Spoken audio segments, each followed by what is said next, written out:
And so here we are, waiting for our great Queen to be buried in Westminster Abbey.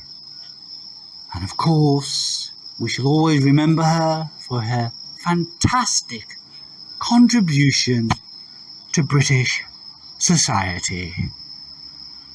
For instance, her fantastic waving.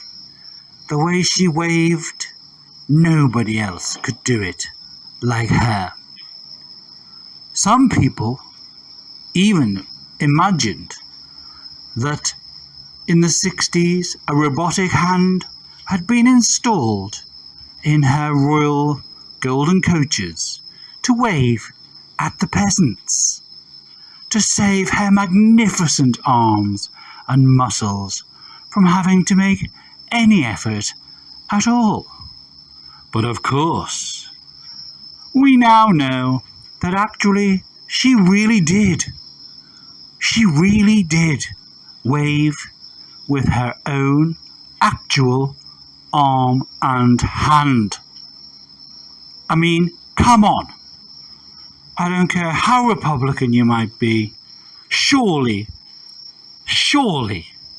that fact alone must make you realise how wonderful Queen Elizabeth II really was. How can anybody ever think that a woman so absolutely marvellous in every single way could possibly replace her waving with a robotic arm? We must also remember her magnificent way of opening schools and hospitals. She worked tirelessly, all year round, sometimes managing even up to 12 or even 15 days a year. Yes, days, not hours, days. Despite being one of the richest women in the world, she would get out of bed early, and she would order her servants to wake up a little bit earlier to help her get dressed, and she would drag herself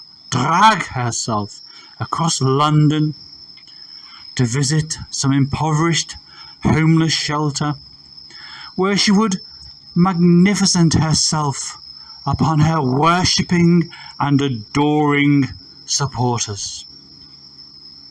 She had a saying that she used to often say to people when they accused her of not being interested in the homeless people that she passed in her gold coaches. They would say, Mom, look at your British subjects sleeping in doorways, living on the street, and going to food banks if they're lucky. Do you have no advice for them, wonderful, wonderful Queen? Do you have no advice, no help with all your wealth and all your good wisdom? And she did. Of course she did. She had magnificent advice. Her advice was always the same. It never wavered.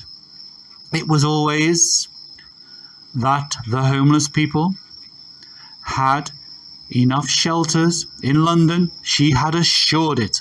She had assured that there were enough homeless shelters in London, and that the homeless people had chosen to live in the doorways and had chosen to sleep on the street. So they were her happy subjects. Yes, it might sound strange, but that's because you don't understand the magnificence of wonderful Queen Elizabeth II. She will be so missed. You don't seem to understand how difficult a life is when you don't have to work, when you don't have to get up at a certain time in the morning, when you never have to worry about money, when you never have to worry about debt, when you never have to worry basically about anything, and you don't even bother to vote because at any time you like, and this was one of Queen Elizabeth's greatest secrets, she could call any Prime Minister she wanted to her home and have an honest discussion with them. She could just tell them what was wrong with the country and they would have to listen. And it was absolutely brilliant because this is the British Constitution, the way Britain works. Oh yes, this is the British way. We have a democracy, but on top of our democracy, when we can vote once every 5 years, we have this magnificent character who can always have her own way above the opinion of everybody else that votes. It's what makes Britain great, and it's what gives Britain its character. And so, as we gather here today to line up for miles and miles to see the coffin of our wonderful Queen, don't expect her to wave, because she was waving for 70 years, and it was 70 years too many. She should have been in heaven a long time ago, because she is basically a god. She will now be sitting above Jesus and looking down upon you all, and looking at you and thinking, my goodness, why were you so nice to me? Because I looked after you. And so, join me today in wishing her a happy time in heaven, because she will be rewarded, I'm sure. She will be very well rewarded when she meets her Maker.